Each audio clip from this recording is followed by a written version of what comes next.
Video like जरूर कर लीजिए और ऐसे वीडियो लगातार फ्री में पाने के लिए चैनल को तुरंत सब्सक्राइब कर लीजिए और बेल आइकन को जरूर टैप कर लीजिए ताकि आगे भी सारे वीडियो आपको मिलते रहे। यूट्यूब में फॉलो करते हैं तो प्लीज ये वाला फ्री टेलीग्राम चैनल जरूर ज्वाइन कर लीजिएगा। सारे नोटिफिकेशन सारे अपडेट यहीं पे आते हैं, ध्यान रखिए। विभिन्न संगठनों की कॉन्फ्रेंसेस, शिखर बैठकें यानी कि समिट वगैरह जो होती हैं, इनको देख लेते हैं हम लोग। जनवरी मंथ 2024 से शुरू करेंगे। Third global bio India summit 2023 से न्यू दिल्ली में हुई थी, लेकिन बायो एशिया समिट ज़्यादा इंपॉर्टेंट वाली समिट होती है। ये फेब में होती है हर बार, तो फेब 2024 में ये हो रही है। ग्लोबल बायो एशिया ये हैदराबाद तेलंगाना में होती है, ध्यान रखिएगा। एनिमल हेल्थ कॉन्फ्रेंस 2023 इसको इंडिया ने होस्ट किया है। पशुपालन और डेयरी विभाग इंडियन इम्यूनोलॉजिकल लिमिटेड द्वारा संयुक्त रूप से इसको होस्ट किया गया है। इसका उद्घाटन केंद्रीय पशुपालन मंत्री ने किया था न्यू दिल्ली में। 26वीं आसियान +3 शिखर बैठक ये जकार्ता इंडोनेशिया में हुई थी। आसियान ने इसको होस्ट किया था और इसकी अध्यक्षता इंडोनेशिया के तत्कालीन प्रेसिडेंट जोको विडोडो ने की थी। जोको विडोडो अब हट चुके हैं, आपको पता होना चाहिए। प्रबोवो सुबियांतो अब नए राष्ट्राध्यक्ष हैं इंडोनेशिया के, इनका नाम ध्यान रखिएगा। तो आसियान के जितने भी सदस्य राष्ट्र हैं और 3 देश यानी कि चाइना, जापान और कोरिया के बीच ये हुआ था समिट, जिसको आसियान +3 कहा जा रहा है। 3 के अलावा democratic Republic of Timor Leste प्रधानमंत्री मतलब इसके पर्यवेक्षक राष्ट्र के रूप में इसने भाग लिया था।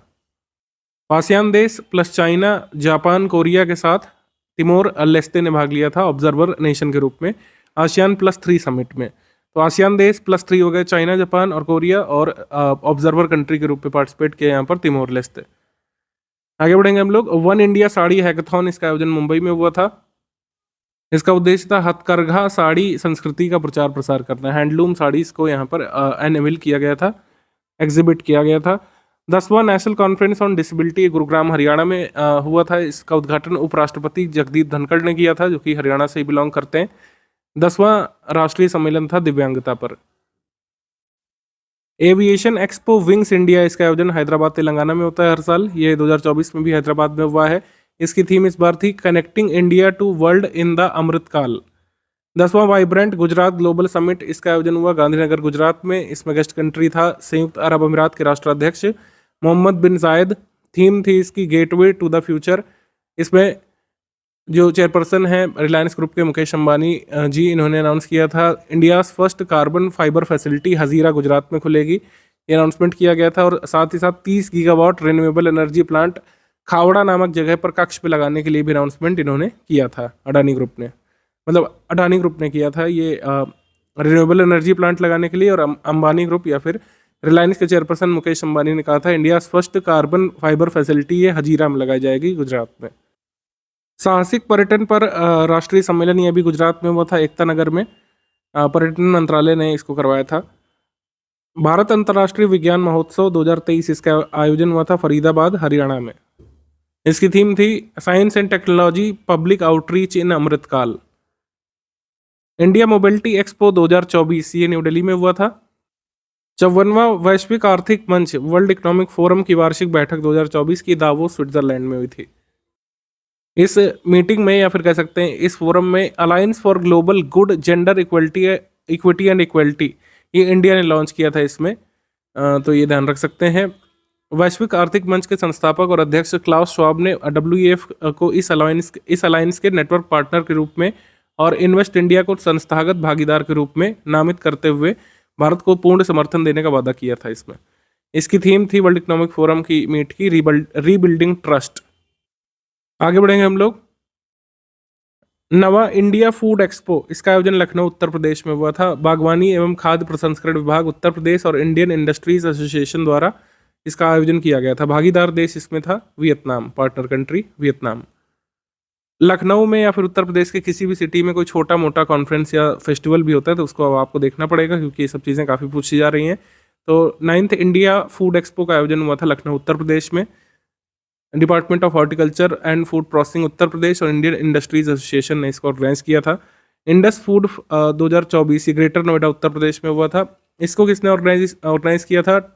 Trade promotion council of India in collaboration with department of commerce. इसको इनॉग्रेट किया था हमारे उद्योग मंत्री पीयूष गोयल जी ने। ग्रेटर नोएडा में हुआ था इंडस फूड। तो इंडस फूड 2024 और इंडिया फूड एक्सपो, इन दोनों में अंतर है, इन दोनों के वेन्यू में भी अंतर है। United Nations peace keeping ministerial meeting ये अकरा में हुई थी, घाना में। इन्फिनिटी फोरम 2.0 ये हुआ था गुजरात में। इसकी थीम थी gift IFSC nerve centre for new age global financial services. 27वां नेशनल यूथ फेस्टिवल ये नासिक महाराष्ट्र में हुआ था। प्रधानमंत्री जी ने इसका उद्घाटन किया था। इसका शुभंकर था शेखरू यानी कि भारतीय विशाल गिलहरी, महाराष्ट्र का राज्य पशु जो है। और राष्ट्रीय युवा उत्सव में उत्तर प्रदेश का प्रतिनिधित्व करते हुए सृष्टि दीक्षित ने कहानी लेखन प्रतियोगिता में प्रथम स्थान प्राप्त किया था। थीम है 27वें नेशनल यूथ फेस्टिवल की युवा के लिए, युवा के द्वारा विकसित भारत @2047। आत्मनिर्भर उत्सव ये न्यू दिल्ली में मनाया गया था। फिर नॉर्थ इंडिया स्टार्टअप एक्सपो ये कठुआ में हुआ था, जम्मू कश्मीर में, नॉर्थ इंडिया स्टार्टअप एक्सपो। इसके बाद 19th non align movement summit NAM summit ये कंपाला में हुआ था, युगांडा में। इस सम्मेलन में युगांडा ने अजरबैजान को वर्ष 2027 तक के लिए NAM के अध्यक्ष का पद यहाँ पे दे दिया है। माफ कीजिएगा, मैंने उल्टा बोल दिया। युगांडा ने टेक ओवर कर लिया प्रेसिडेंसी। अभी तक ये अजरबैजान के पास थी। युगांडा के बाद अब ये प्रेसिडेंसी रहेगी युगांडा के पास 2027 तक NAM की। इसकी थीम थी deepening cooperation for shared global affluence. आपने थोड़ा सा अगर ऑब्जर्व किया तो जो RO पेपर हुआ था उसमें कुछ कंट्रीज और कैपिटल मिलाने को आए थे, तो उसमें कंपाला था, घाना की कैपिटल पूछी गई थी। तो वो इसलिए ही पूछी गई थी क्योंकि ये सब थोड़े थोड़े कॉन्फ्रेंसेस ये डेवलपिंग कंट्रीज के इन कैपिटल सिटीज़ में हुए थे। इस सम्मेलन में भारतीय प्रतिनिधित्व मंडल का नेतृत्व किसने किया था? विदेश मंत्री डॉक्टर सुब्रमण्यम जयशंकर ने। हर 3 वर्ष में एक बार ये NAM समिट होता है, हर साल नहीं होता है।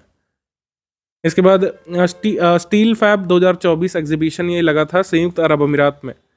बोइंग सुकन्या कार्यक्रम ये बेंगलुरु कर्नाटक में अनाउंस किया गया था, जहाँ पर बोइंग ने अपनी फैसिलिटी भी इस्टेब्लिश की है बेंगलुरु में।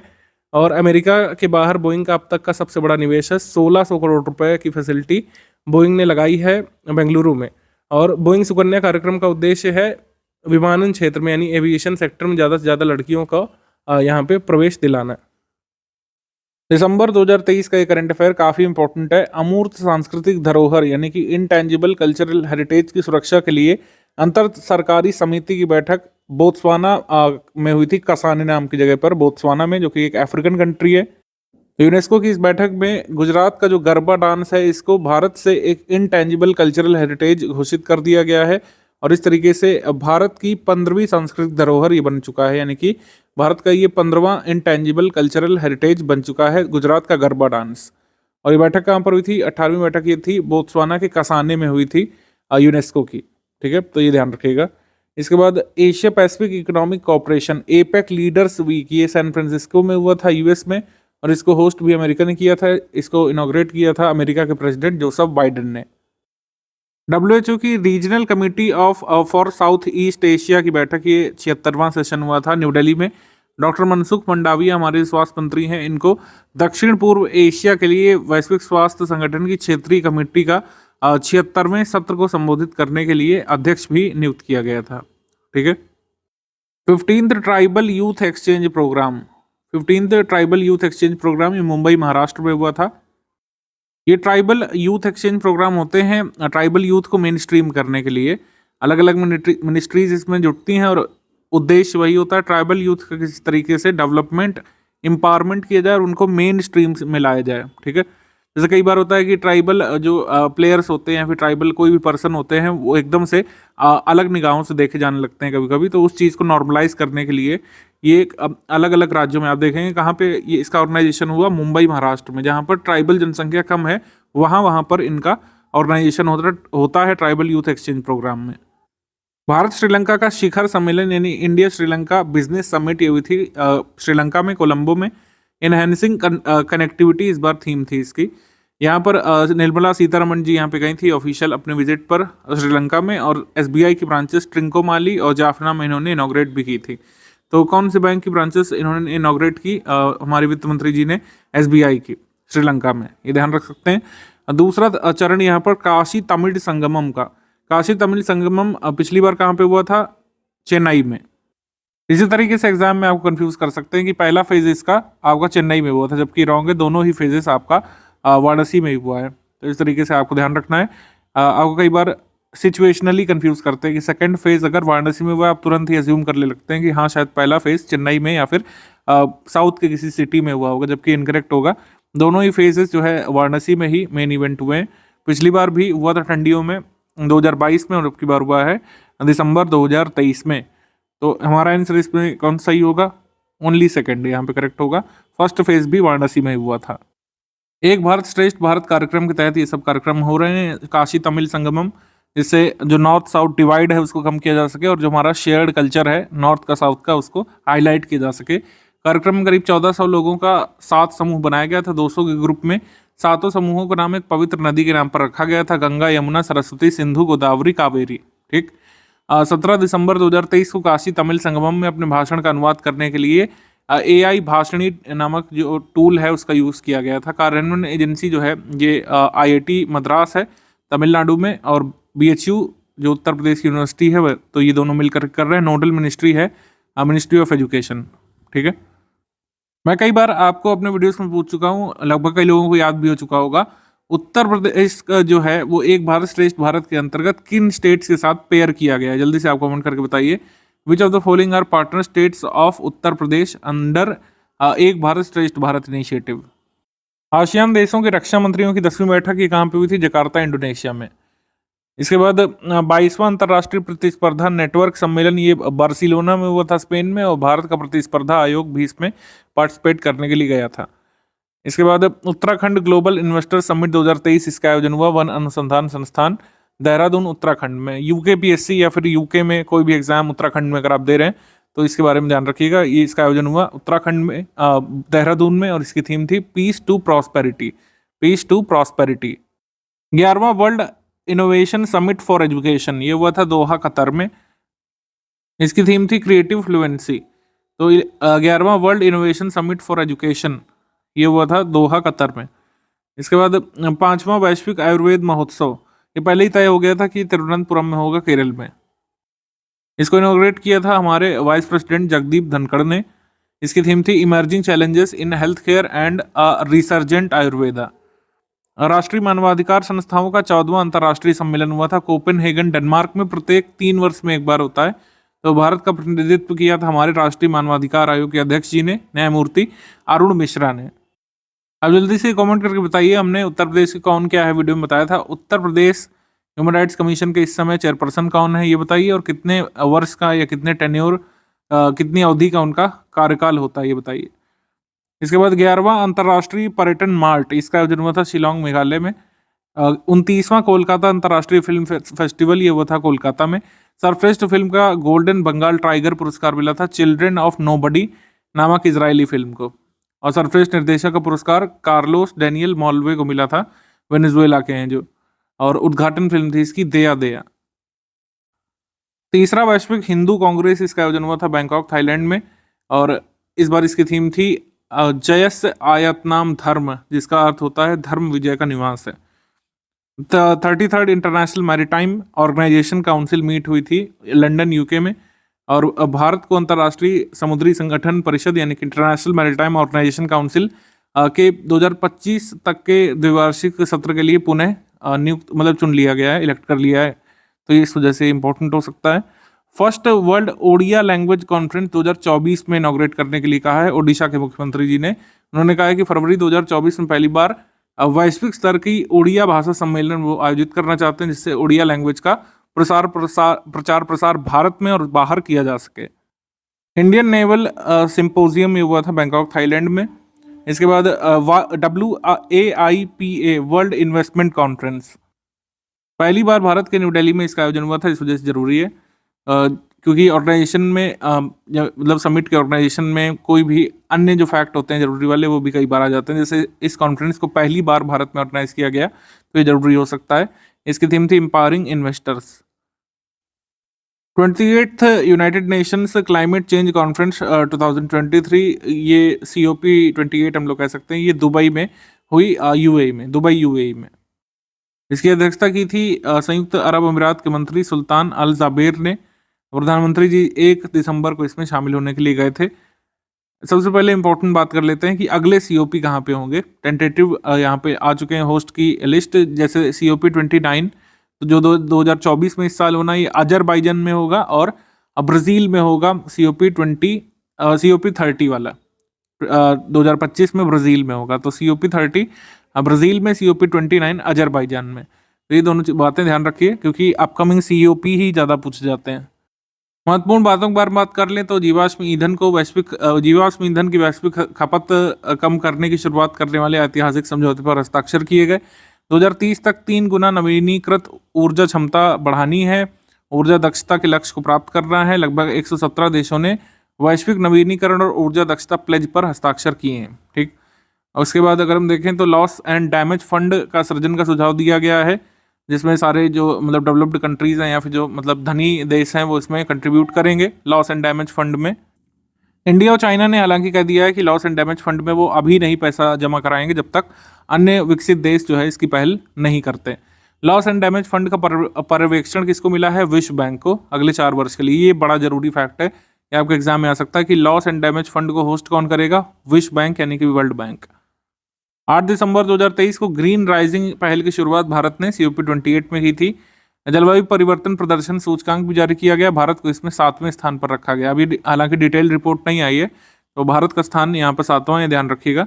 COP33 भारत में ऑर्गेनाइज कराए जाने का प्रस्ताव भी PM मोदी जी ने रखा कि 2028 में COP33 जो हो सकती है उसका आयोजन भारत में किया जाए। बाकी COP28 के बारे में डिटेल इंग्लिश मीडियम में भी है, आप इसको देख सकते हैं एक बार। उसके बाद आर्टिफिशियल इंटेलिजेंस पर वैश्विक भागीदारी पर सम्मेलन, ये न्यू दिल्ली में हुआ इस बार, और इंडिया जो है लीड चेयर है इंडिया के पास GPAI में, यानी कि global partnership for artificial intelligence में, और इंडिया को फाउंडर भी है global partnership on artificial intelligence का। National SC/ST hub mega conclave का आयोजन हुआ था जालौन जिला उत्तर प्रदेश में। G20 मानक संवाद, ये भारत मंडपम न्यू दिल्ली में हुआ। अंतर्राष्ट्रीय खनन और संसाधन सम्मेलन यानी कि national mining and resources conference, ये हुआ सिडनी ऑस्ट्रेलिया में। नवंबर मंथ के समिट कॉन्फ्रेंसेस पर आ जाते हैं। Indian ocean rim association council of ministers की मीट कोलंबो में हुई थी, श्रीलंका में। अगले 2 वर्षों के लिए रिम एसोसिएशन का कह सकते हैं वाइस चेयर मिल गया है भारत को। वाइस चेयर इंडिया ने एज्यूम किया है इंडियन ओशियन रिम एसोसिएशन का। एक ग्रह ध्रुवीय शिखर सम्मेलन यानी कि 1 प्लैनेट्स पोलर समिट, ये हुई थी पेरिस फ्रांस में। इसकी मेजबानी किसने की थी? फ्रांस के प्रेसिडेंट इमैनुअल मैक्रोन ने। फ्रांस ध्रुवीय अनुसंधान पर 1 बिलियन खर्च करेगा, इन्होंने अनाउंस किया था। AI सेफ्टी समिट 2023, ये हुई थी बकिंगम शायर में, यूनाइटेड किंगडम में, और इसकी थीम थी AI for good. AI for good. World organisation for animal health regional commission conference for Asia and Pacific New Delhi में हुई थी, और इसको होस्ट किया था इंडिया ने, तो ये ध्यान रखिएगा। इसके बाद चौथी G20 वित्त मंत्रियों और केंद्रीय बैंक के गवर्नरों की बैठक की मराकीश में हुई थी, मोरक्को में। ये भारत से बाहर हुई सिर्फ जिस वजह से हमने इसको लिया है। बाकी G20 अब ब्राजील के पास चला गया, तो ज़्यादा हम उसमें फोकस नहीं करेंगे। हालांकि इस बैठक की अध्यक्षता केंद्रीय वित्त मंत्री निर्मला सीतारमण जी ने की थी। SCO council of heads of government की मीट, ये हुई थी बिश्केक में, किर्गिस्तान में हुई थी। लेकिन ये काफ़ी इंपॉर्टेंट है कि इस साल जो चेयर मतलब भारत ने ट्रांसफ़र करी है SCO की, वो किस देश को करी है? कजाकिस्तान को, वर्ष 2023-2024 के लिए, 2024 के मतलब एंड तक के लिए, 3rd क्वार्टर तक के लिए चेयर कजाकिस्तान के पास रहेगी। हालांकि SCO काउंसिल ऑफ हेड और गवर्नमेंट्स की मीट कजाकिस्तान में ना होकर किर्गिस्तान में हुई थी, बिश्केक में, तो ये ध्यान रखिएगा। इसके बाद G7 व्यापार मंत्रियों की बैठक ओसाका जापान में हुई। अब देखिए, मैंने आपको एक फॉर्मूला बताया था कि G7 जैसे है, इसकी समिट जिस साल जिस देश में होनी है, उस साल जितनी भी G7 की या किसी भी ऑर्गेनाइजेशन की अन्य बैठक उसी देश में होगी जहां पर समिट होनी है। जैसे G7 समिट इस साल कहाँ पे हुई थी? 2023 वाली अगर हम देखें तो जापान में हुई थी, टोक्यो में। तो जो विभिन्न बैठकें हैं, जैसे ट्रेड मिनिस्टर्स की बैठक, एनवायरमेंट मिनिस्टर्स की बैठक, डिफेंस मिनिस्टर की, ये जापान के ही अलग अलग शहरों में होगी। जैसे ये ओसाका में हुई थी, ओसाका में। भारत वियतनाम जॉइंट कमीशन, ये हनोई में हुआ था, वियतनाम में। जॉइंट कमीशन ऐसे तो कई सारे कंट्रीज के साथ हमारा होता रहता है, लेकिन 50 वर्ष हमने वियतनाम के साथ अपने राजनयिक संबंधों के पूरे किए, और एक कमेमोरेटिव डाक टिकट भी जारी किया गया था, तो इस वजह से इसको हम ध्यान रख सकते हैं। ग्लोबल फिशरीज कॉन्फ्रेंस इंडिया 2023, इसका आयोजन हुआ था अहमदाबाद, गुजरात में। और भूपेंद्र पटेल जो कि वहाँ के मुख्यमंत्री हैं, उन्होंने घोल मछली को गुजरात की राजकीय मछली यानी स्टेट फिश घोषित किया था, तो ये एक इम्पॉर्टेंट एस्पेक्ट है इसका। उत्तर प्रदेश को इनलैंड फिशरीज के मामले में अवार्ड भी मिला था, वो हमने अवार्ड एंड ऑनर सेक्शन में डिस्कस कर लिया है। 6th global disaster management conference हुई थी देहरादून, उत्तराखंड में। इस बार इसकी थीम थी strengthening climate action and disaster resilience. First Australia India education and skill council meeting ये हुई थी गांधीनगर में, ठीक है। First India Australia education and skill council meeting Gandhinagar में। वर्ल्ड ट्रैवल मार्ट का आयोजन लंदन में हुआ था। Second voice of global south summit ये भारत में इसका आयोजन हुआ था। भारत ने नवंबर 2023 में वर्चुअल तरीके से आयोजित अपने दूसरे वॉइस ऑफ ग्लोबल साउथ शिखर सम्मेलन का आयोजन किया। इसका विषय था together for everyone's growth with everyone's trust. समापन का विषय था global south together for one future. Global south जो है ये काफ़ी चर्चा में रहा, पीएम मोदी जी ने भी कई बार इसका नाम लिया अपने विदेशी यात्राओं के दौरान। तो ग्लोबल साउथ की कोई फिक्स्ड भौगोलिक सीमा नहीं है, ध्यान रखिएगा। ग्लोबल नॉर्थ और ग्लोबल साउथ को ब्रांट लाइन द्वारा हम लोग विभाजित कर सकते हैं रफली मैप पर। ग्लोबल साउथ देशों को विकासशील, कम विकसित या अल्प विकसित या अविकसित के रूप में वर्गीकृत किया जा सकता है। मतलब डेवलपिंग कंट्रीज को अगर हम हटा दें, उसके बाद जो लगभग आपके पास क्षेत्र बचता है वो ग्लोबल साउथ में आ जाता है। इस शब्द को सबसे पहले कॉइन किया था किसने? कार्ल ओलेक्सबी ने। ग्लोबल साउथ टर्म जो गढ़ा गया था 1969 में कार्ल ओलेक्सबी ने। तो ग्लोबल साउथ में क्या है, जितने भी कॉन्टिनेंट्स हैं उसका जो सदर्न हिस्सा है उसमें जो कंट्रीज जो कि लेस डेवलप्ड या अंडर डेवलप्ड हैं उन्हीं को ग्लोबल साउथ कहा जाता है, ठीक है। अब आ जाते हैं इस्लामिक अरब समिट पर। इस्लामिक अरब समिट ये रियाद में हुई थी, सऊदी अरब में। इसमें मुख्य रूप से अरब लीग और ओआईसी यानी कि इस्लामिक सहयोग संगठन के राष्ट्राध्यक्षों ने भाग लिया था इसमें। 42वां इंडिया इंटरनेशनल ट्रेड फेयर इसका आयोजन हुआ था प्रगति मैदान में, न्यू दिल्ली में। इसमें बिहार और केरल इस बार पार्टनर स्टेट थे, जबकि फोकस स्टेट्स थे दिल्ली, J&K, झारखंड, महाराष्ट्र और उत्तर प्रदेश। और राज्यों और केंद्र शासित वर्ग में ओडिशा ने स्वर्ण पदक इसमें जीता था, जबकि असम ने रजत पदक और राजस्थान को कांस्य पदक इसमें मिला था।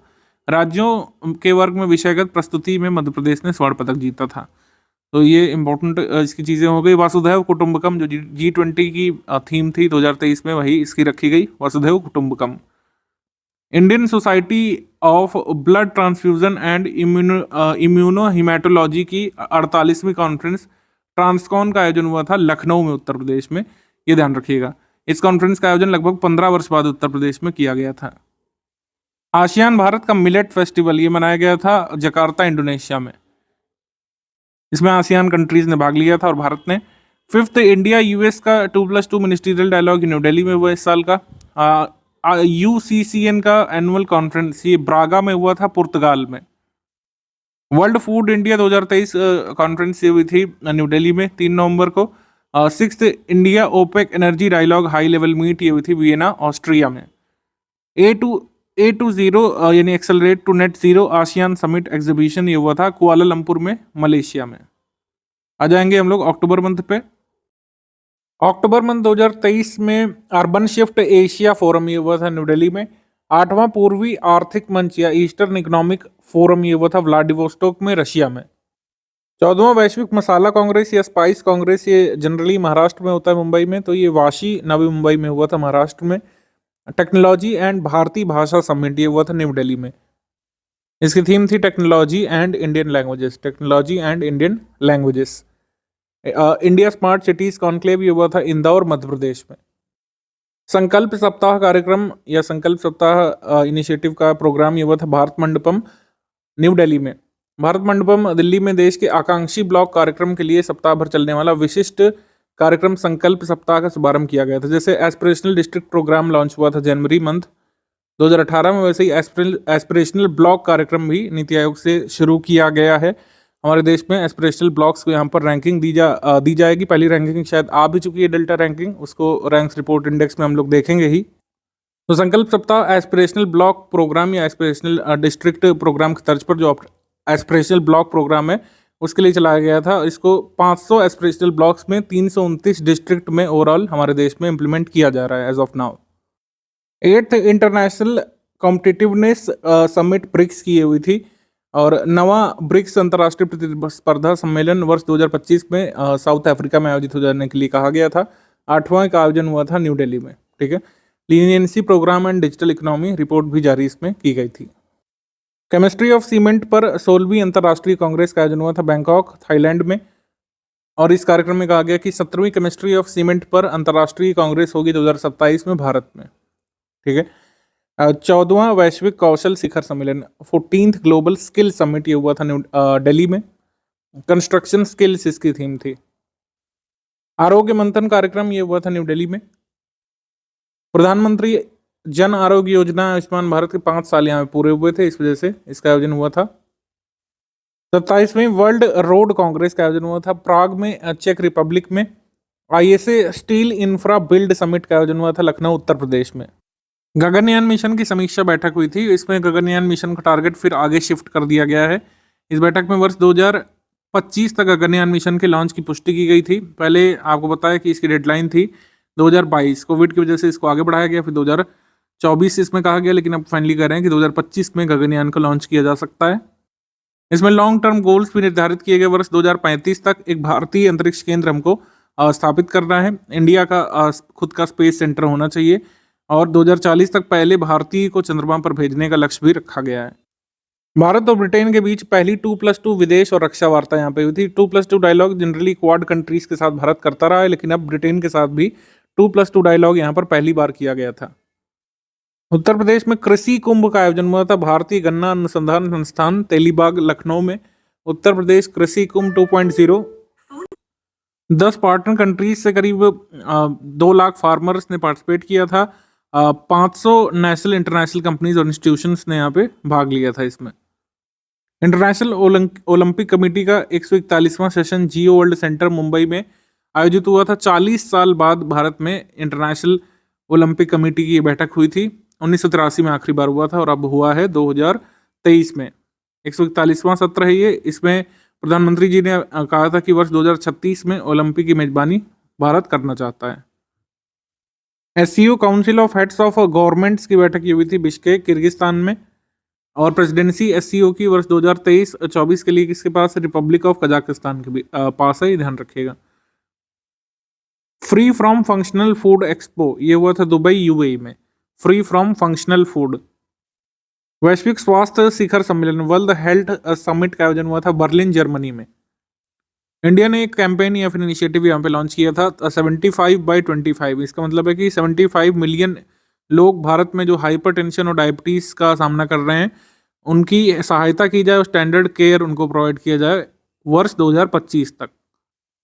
शंघाई सहयोग संगठन के सदस्य देशों के व्यापार मंत्रियों और वित्त मंत्रियों की बैठक हुई थी किर्गिस्तान के बिश्केक में।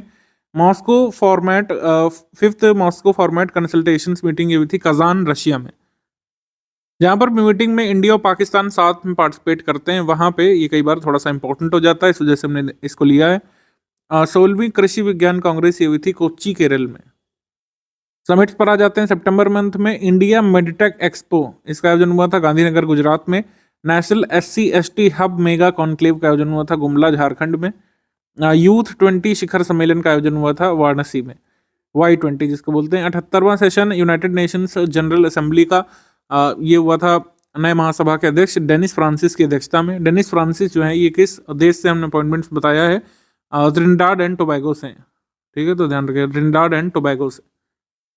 भारत, यूएई, संयुक्त राज्य अमेरिका और इजराइल ने ITU-2 समूह यानी जो ITU-2 समूह है इसने एक नए संयुक्त अंतरिक्ष उद्यम की घोषणा इसमें की थी ITU-2 कंट्रीज ने। ITU-2 में कौन कौन से उनके नाम लिखे हुए हैं, कई बार पूछा जा चुका है, बहुत बार हर एग्जाम में ITU-2 कंट्रीज के नाम। इसका जो थीम है इसको ध्यान रखिएगा, थीम पूछे जाने की संभावना लग रही है इस बार। Rebuilding trust and rekindling global solidarity, इतनी थीम ध्यान रखिएगा। थीम का जो एक्सप्लेनेशन है वो नहीं आता एग्जाम में, हमने लिख दिया है आपके इन्फॉर्मेशन के लिए, लेकिन rebuilding trust and rekindling global solidarity इस बार थीम थी 78वें सेशन की। 43वां आसियान शिखर सम्मेलन ये हुआ था जकार्ता इंडोनेशिया में। आपको एक चीज़ और बता दूं कि आसियान समिट 2 हुए थे पिछले साल 2023 में, 2 आसियान समिट हुए थे, ध्यान रखिएगा, कंफ्यूज नहीं हो जाइएगा। 2 आसियान समिट हुए थे। इसकी थीम थी ASEAN matters epicentrum of growth. Indonesia जो आसियान समिट 2023 को होस्ट भी कर रहा है, इसके प्रेसिडेंट जोको विडोडो ने एड्रेस किया था कॉन्फ्रेंस को। अगला समिट भी इंपॉर्टेंट है, 20वां आसियान भारत शिखर सम्मेलन और 18वां पूर्वी एशिया शिखर सम्मेलन, ये दोनों एक साथ यहाँ पे हुए थे जकार्ता इंडोनेशिया में। पीएम मोदी जी ने इसमें पार्टिसिपेट किया था। एक इंपॉर्टेंट इवेंट ये है कि तिमोर लेस्ते नामक जो आइलैंड है इसकी कैपिटल है दिल्ली, इसमें एक भारतीय दूतावास खुलेगा, ऐसी घोषणा पीएम मोदी जी ने की थी। और एक यहाँ पे मतलब एक तरीके से जो कई सारी बात वो कहते हैं कि दिल्ली से दिल्ली जुड़ेगा, ठीक है, दिल्ली से दिल्ली को कनेक्ट करना, ये उन्होंने कहा था। तो ये आप ध्यान रख सकते हैं। इसके बाद हम आ जाएंगे यहाँ पे 18वां G20 शिखर सम्मेलन। भारत मंडपम न्यू दिल्ली में भारत की अध्यक्षता यहाँ से समाप्त होती है इस शिखर सम्मेलन के साथ, और आप भी मुक्त होते हैं दुनिया भर की G20 कॉन्फ्रेंसेस याद करने से। G20 शिखर सम्मेलन, हालांकि जो इसकी डिटेल्स हैं वो आपको याद रखनी पड़ेगी। सबसे इंपॉर्टेंट डिटेल्स तो ये है कि जो G20 की अध्यक्षता जो है भारत ने किसको ट्रांसफर कर दिया ऑफिशियली, ब्राज़ील को। तो ब्राज़ील G20 2024 की अध्यक्षता कर रहा है। भारत ने अध्यक्षता का जो प्रतीक हथौड़ा है वो ब्राज़ील के राष्ट्रपति लुइस इनारियो लूला डी सिल्वा के हाथों सौंप दिया। जैसे भारत को जिस डेट पर अध्यक्षता मिली थी, काफ़ी पूछा गया था, तो भारत की अध्यक्षता कब खत्म हुई? 30 सितंबर 2023 तक भारत की अध्यक्षता रही थी। इसके बाद देख लेते हैं कि इस बार भारत ने सम्मेलन में Bangladesh, Egypt, Mauritius, Netherlands, Nigeria, Oman, Singapore, Spain और यूएई को अतिथि देश के रूप में इनवाइट किया था, जो कि अधिकार होता है या मैंडेट होता है G20 के अध्यक्ष राष्ट्र का। रशिया के प्रेसिडेंट व्लादिमीर पुतिन और चीन के राष्ट्राध्यक्ष जो हैं शी जिनपिंग, ये शामिल नहीं हुए थे इसमें। चीन का प्रतिनिधित्व किसने किया था? चीनी प्रधानमंत्री ली कीयांग ने, और रूस का प्रतिनिधित्व वहाँ के विदेश मंत्री ने किया था यहाँ करके। सम्मेलन के 3 मुख्य सेशन में one family one earth one future पर आधारित रहे थे, जो कि भारत की अध्यक्षता का G20 थीम था, one family one earth one future. अफ्रीकी संघ को शामिल कर लिया है G20 के स्थायी सदस्य के तौर पर। अब तो G20 ऑफिशियली अब क्या हो चुका है? G21 हो चुका है एक तरीके से, तो ये ध्यान रख सकते हैं। G20 में ज्वाइंट डिक्लेरेशन को इसमें अपनाया गया था, नई दिल्ली लीडर्स समिट डिक्लेरेशन को ज्वाइंटली अपनाया गया, जिसकी संभावना बहुत कम बन रही थी कि एक सहमति में पहुंच पाएंगे। इस सम्मेलन में भारत ने ग्लोबल बायोफ्यूल अलायंस की घोषणा की और वैश्विक स्तर पर पेट्रोल में इथेनॉल के सम्मिश्रण को बढ़ाकर 20% तक ले जाने का आग्रह किया इसमें। अब जैसा यूपीएससी में आया था कि G20 की प्राथमिकताएं क्या क्या हैं, तो वित्तीय समावेशन को बढ़ाना यानी कि फाइनेंशियल इंक्लूजन को एक्सपैंड करना, डिजिटल सार्वजनिक बुनियादी ढांचे को यानी डिजिटल इंफ्रास्ट्रक्चर को इंक्रीज करना, आगे बढ़ाना, उभरती अर्थव्यवस्थाओं यानी कि इमर्जिंग इकोनॉमीज के लिए बहुपक्षीय विकास बैंकों की स्थापना करना और विस्तार करना, ग्लोबल साउथ की आवाज़ बनना, उसे आगे बढ़ाना, और पर्यावरण स्थिरता या सततता सुनिश्चित करना, एनवायरमेंट स्टेबिलिटी या फिर सस्टेनेबिलिटी, ये सब जो है प्रमुख लक्ष्य भारत की अध्यक्षता में रहे। सम्मेलन में 28 फीट ऊंची नटराज की मूर्ति लगाई गई थी, जो विश्व की सबसे ऊंची नटराज की मूर्ति बताई गई थी। लॉस्ट वैक्स टेक्निक से इसको बनाया गया था, 8 धातुओं का इसमें उपयोग किया गया था। सम्मेलन की आधिकारिक भाषा क्या थी? फ्रेंच, अंग्रेजी और स्पेनिश। तो ये आप ध्यान रख सकते हैं, इंग्लिश मीडियम में भी हमने दे दिया है, आप इसका स्क्रीनशॉट रख सकते हैं। इतनी ही डिटेल्स यहाँ पे G20 समिट के बारे में जरूरी है। एक एग्जीबिशन लगा था, Bharat the mother of democracy, ये भी याद रख सकते हैं आप। इसके अलावा कोई ज़्यादा काम का नहीं है। अंतर्राष्ट्रीय एरोस्पेस सम्मेलन ये हुआ था ग्वालियर मध्य प्रदेश में। इसको इनॉग्रेट किया था केंद्रीय नागर विमानन और इस्पात मंत्री ज्योतिरादित्य M सिंधिया ने। 12th international government communication forum, ये शारजा यूनाइटेड अरब एमिरेट्स में हुआ था। इसका थीम था टुडेज रिसोर्सेज टुमारोज वेल्थ।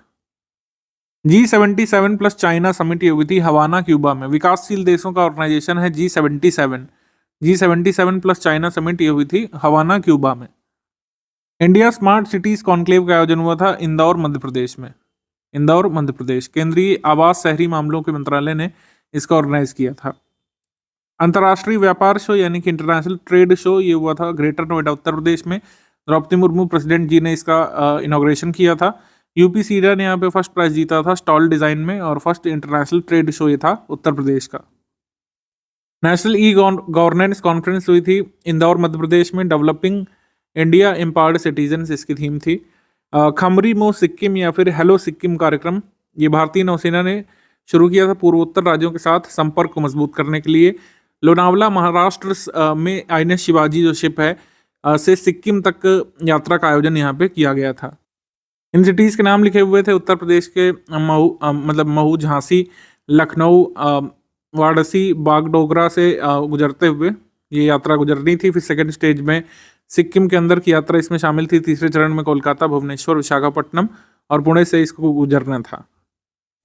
तो इसमें क्या पूछेंगे आपसे? इसमें पूछेंगे कि जो खामरीमो या हेलो सिक्किम यात्रा किस शिप पे हुई थी, तो INS शिवाजी पे। ठीक है, कहाँ से शुरू हुई थी? लोनावला महाराष्ट्र से, और ख़त्म होनी थी सिक्किम में। 3 स्टेजेस में। इसके बाद संयुक्त राष्ट्र जलवायु महत्वाकांक्षा शिखर सम्मेलन यानी कि United Nations climate ambition summit, ये न्यूयॉर्क में हुई थी अमेरिका में। और मतलब एक अजीब सी बात थी कि चाइना, यूएस और भारत जो कि सामूहिक रूप से वैश्विक ग्रीन हाउस गैस उत्सर्जन में लगभग 42% उत्सर्जन के लिए जिम्मेदार हैं, तीनों ही एब्सेंट रहे थे इस कॉन्फ्रेंस से। रीजनल मीटिंग आईएससी की इंटरनेशनल सोलर अलायंस की हुई थी किगाली रवांडा में। किगाली रवांडा, इसका हेडक्वार्टर कहाँ पे है ये जल्दी से आप कमेंट करके बताइए।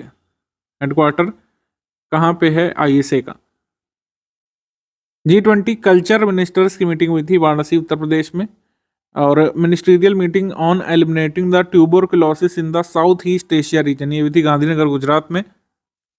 वर्ल्ड लेवल पर टीबी को एलिमिनेट करने का लक्ष्य रखा गया WHO के द्वारा 2030, लेकिन भारत ने बहुत महत्वाकांक्षी लक्ष्य रखा है टीबी को एलिमिनेट करने का 2025, ये ध्यान रखिएगा। International conference on dam safety ये हुई थी जयपुर राजस्थान में, और इसको इनॉग्रेट किया गया था वाइस प्रेसिडेंट जी के द्वारा, जगदीप धनखड़ जी के द्वारा। AI फॉर गुड वैश्विक शिखर सम्मेलन ये हुआ था जिनेवा स्विट्जरलैंड में। ग्रेस नामक ग्रेस नामक एक रोबोट का अनावरण किया गया था, जो कि विश्व का प्रथम रोबोट नर्स कहा जा रहा है जिसको, जो केयर टेकर के रूप में काम कर सकता है। ग्रेस नामक ये रोबोट काफी चर्चा में आया था इसमें। पहला पारंपरिक औषधि वैश्विक शिखर सम्मेलन, first traditional medicine global summit हुई थी गांधीनगर गुजरात में। इसको होस्ट किया था इंडिया ने, ऑर्गेनाइज किया गया था WHO और को होस्ट किया गया था मिनिस्ट्री ऑफ आयुष के द्वारा। Third G20 anti corruption working group की मीट हुई थी कोलकाता में। यह भी स्टाफ नर्स का जो पेपर हुआ था उसमें पूछा गया था, इस वजह से मैंने इसको रिटेन कर दिया है कि बाई चांस से क्वेश्चन रिपीट हो जाए, लेकिन होने की संभावना वैसे नहीं रहती है। G20 के आप समिट छोड़ करके बाकी कॉन्फ्रेंसेस आप छोड़ सकते हैं, आप उत्तर प्रदेश में हुए कॉन्फ्रेंसेस को लेकिन अभी भी ध्यान रखेंगे। वर्ल्ड कॉफी कन्वेंशन का आयोजन हुआ था बेंगलुरु भारत में, और पहली बार वैश्विक कॉफी सम्मेलन का आयोजन भारत को मिला था। और इसमें ब्रांड एम्बेसडर बनाए गए थे इस कॉन्फ्रेंस के Rohan Bopanna, tennis player Rohan Bopanna. G20 श्रम और रोजगार मंत्रियों की बैठक ये इंदौर मध्य प्रदेश में हुई थी। MPPSC वाले एक बार देख लीजिएगा इसको, ये आ सकता है।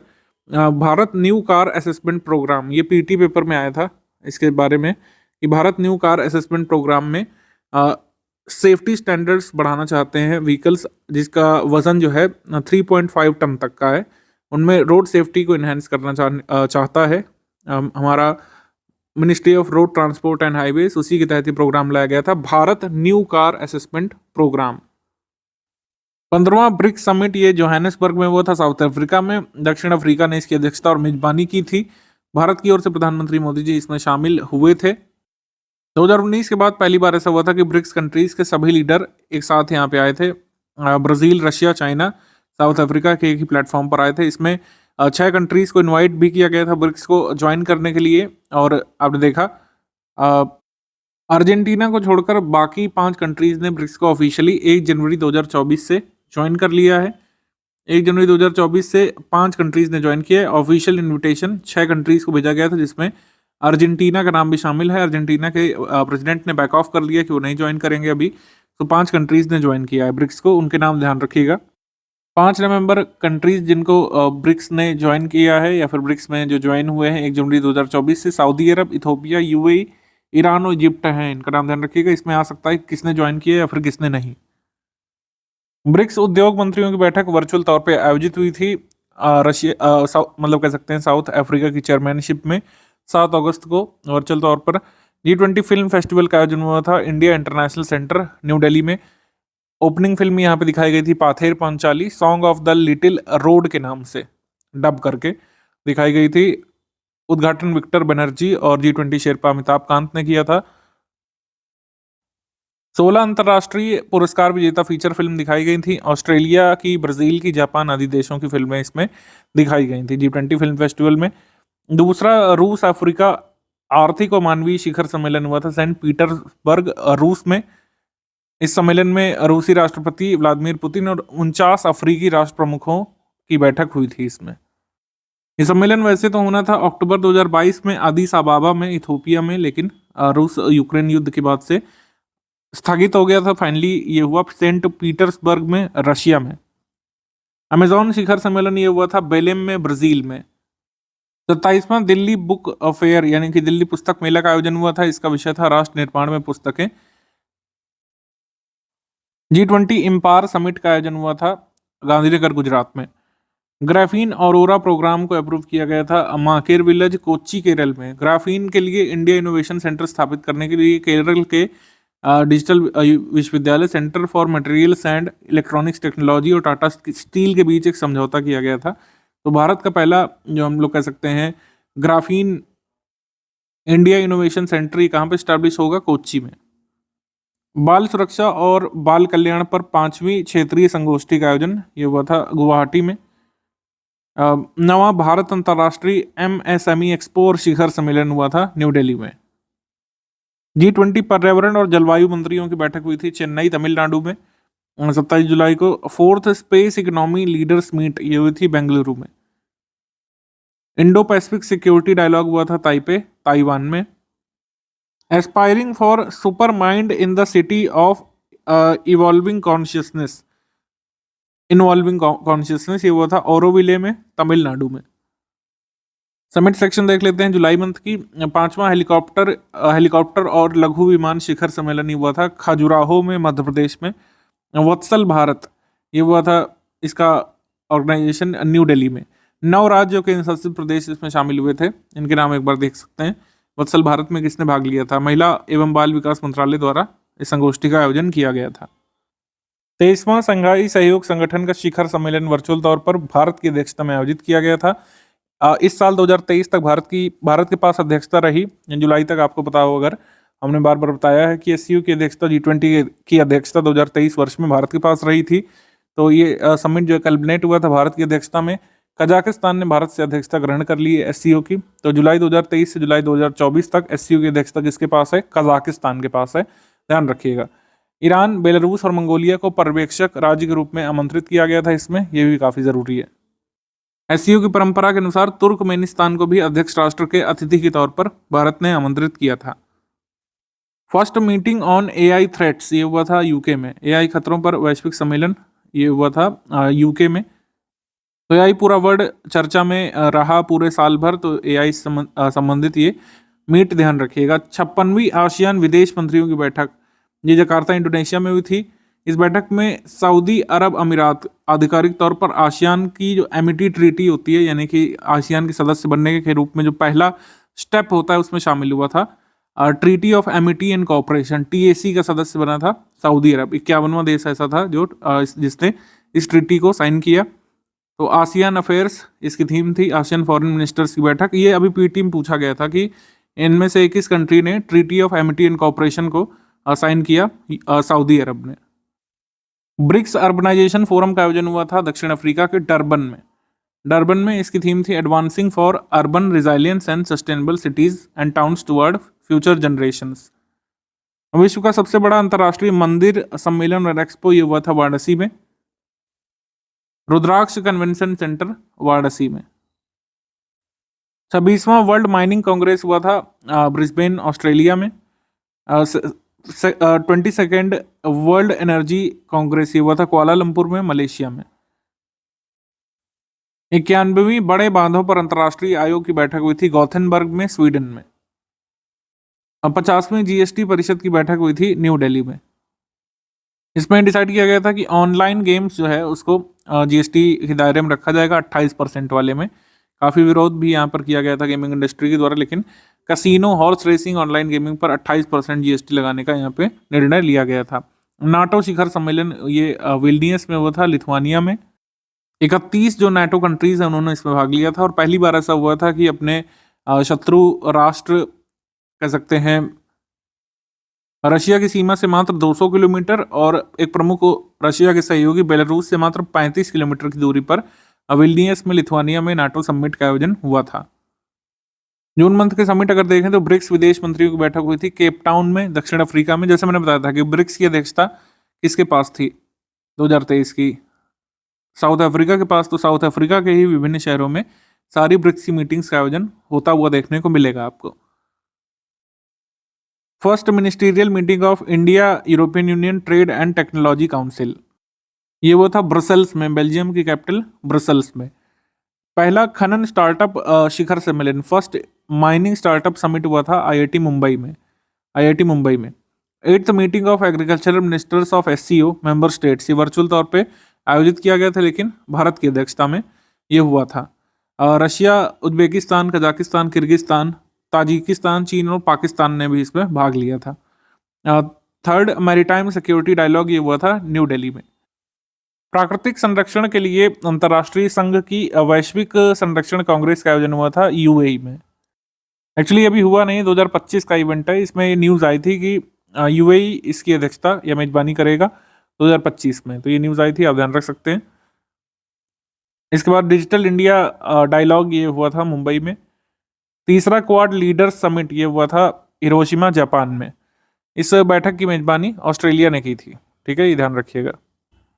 नेहरू मेमोरियल म्यूजियम और लाइब्रेरी सोसाइटी की विशेष बैठक हुई थी 3 मूर्ति भवन में।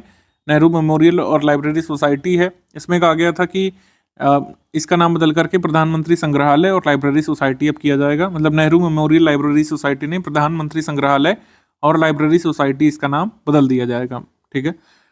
उसके बाद फर्स्ट हिंदू अमेरिकन समिट का आयोजन हुआ था कैपिटॉल हिल में, US में। फर्स्ट इंटरनेशनल डेल्टा समिट का आयोजन हुआ था सॉल्ट लेक, कोलकाता में।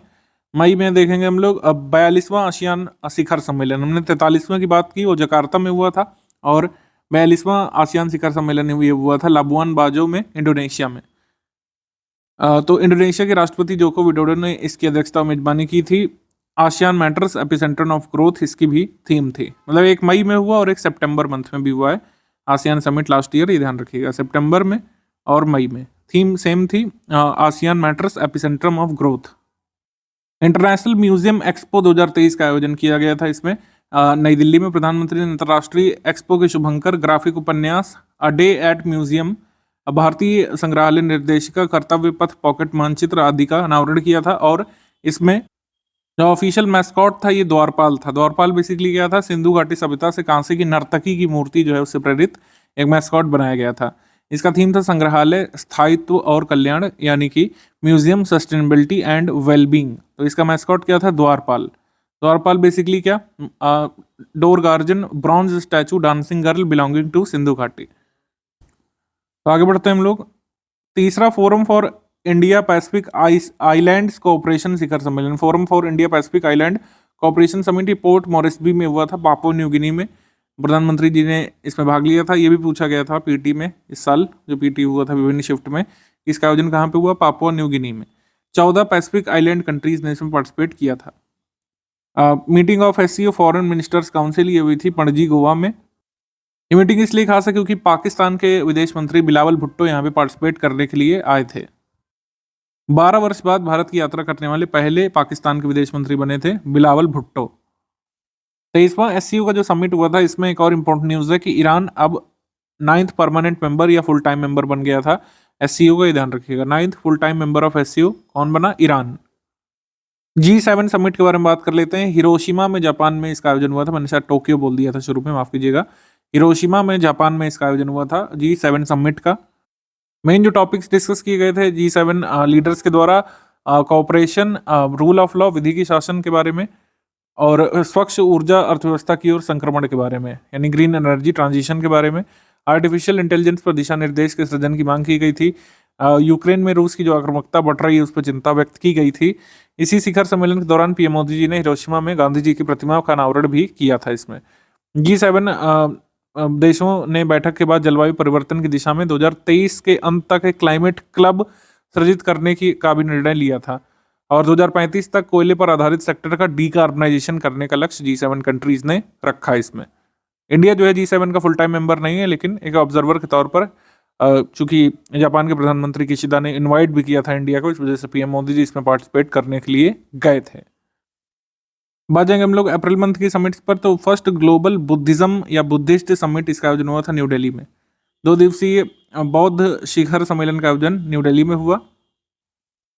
इसके बाद हम लोग आ जाएंगे फूड कॉन्क्लेव 2023 पे। फूड कॉन्क्लेव 2023 हैदराबाद तेलंगाना में हुई। G20 meeting of agriculture chief scientist ये हुई थी वाराणसी में, उत्तर प्रदेश में। वर्ल्ड वैक्सीन कांग्रेस का आयोजन हुआ था वाशिंगटन DC US में। बायोटेक को वैक्सीन इंडस्ट्री एक्सीलेंस पुरस्कार के एक भाग के रूप में बेस्ट प्रोडक्शन प्रोसेस डेवलपमेंट श्रेणी में सम्मानित किया गया था। Best production process development award से सम्मानित किया गया था। आ जाएंगे हम लोग समिट में मार्च में। 7वां अंतर्राष्ट्रीय धर्म धम्म सम्मेलन ये भोपाल मध्य प्रदेश में हुआ। संघाई सहयोग संगठन के पर्यटन मंत्रियों की बैठक ये वाराणसी में हुई। पूसा कृषि विज्ञान मेला का आयोजन हुआ न्यू दिल्ली में। ये तक कई बार पूछ लेते हैं, बड़ा ऑब्वियस सा सवाल है, लेकिन पीटी में भी आ चुका है ये। वर्ल्ड टीबी समिट इसका आयोजन हुआ था वाराणसी में रुद्राक्ष कन्वेंशन सेंटर में। वाराणसी में राष्ट्रीय रोग नियंत्रण और उच्च रोकथाम प्रयोगशाला केंद्र की आधारशिला रखी गई। महानगर सार्वजनिक स्वास्थ्य निगरानी इकाई के स्थान का भी उद्घाटन पीएम मोदी जी ने किया था और इसमें कहा गया कि 2025 तक भारत टीबी को अपने यहाँ से एलिमिनेट कर देगा। वर्ल्ड बुक फेयर का आयोजन हुआ था प्रगति मैदान दिल्ली में। पुस्तक मेला में फ्रांस ने सहयोगी देश के रूप में पार्टिसिपेट किया था। इसकी थीम थी आज़ादी का अमृत महोत्सव। आज़ादी का अमृत महोत्सव। और रायसीना डायलॉग ये हर साल होता है मार्च में करीब, और मार्च में जब हुआ था तो इसमें चीफ गेस्ट थी Giorgia Meloni, prime minister of Italy, first prime minister of Italy, women as a women. Provocation, uncertainty and turbulence इस बार थीम थी रायसीना डायलॉग की। इसके बाद जापान, अमेरिका, दक्षिण कोरिया और ताइवान के मध्य चिप्स 4 वार्ता हुई थी। चिप बनाने वाली कंपनीज या माफ कीजिएगा चिप बनाने वाले जो प्रमुख देश हैं, सेमीकंडक्टर बनाने वाले देश, China, America, south Korea, Taiwan, इनके बीच की बैठक हुई थी होनोलुलु आइलैंड में। ठीक है, होनोलुलु में। 5वां पोषण पखवाड़ा सेलिब्रेशन ये महिला बाल विकास मंत्रालय की तरफ से मनाया गया था। 3 अप्रैल 2023 तक 20 मार्च से शुरू करते हुए 5वां पोषण पखवाड़ा मनाया गया था। पोषण पखवाड़ा ध्यान रखिएगा प्रत्येक वर्ष मार्च के महीने में 15 दिवस के लिए मनाया जाता है। इसी तरीके से सितंबर महीने में पूरे वर्ष देश में राष्ट्रीय पोषण माह मनाया जाता है। ये दोनों बातें अलग अलग हैं, ध्यान रखिएगा, पोषण माह और पोषण पखवाड़ा।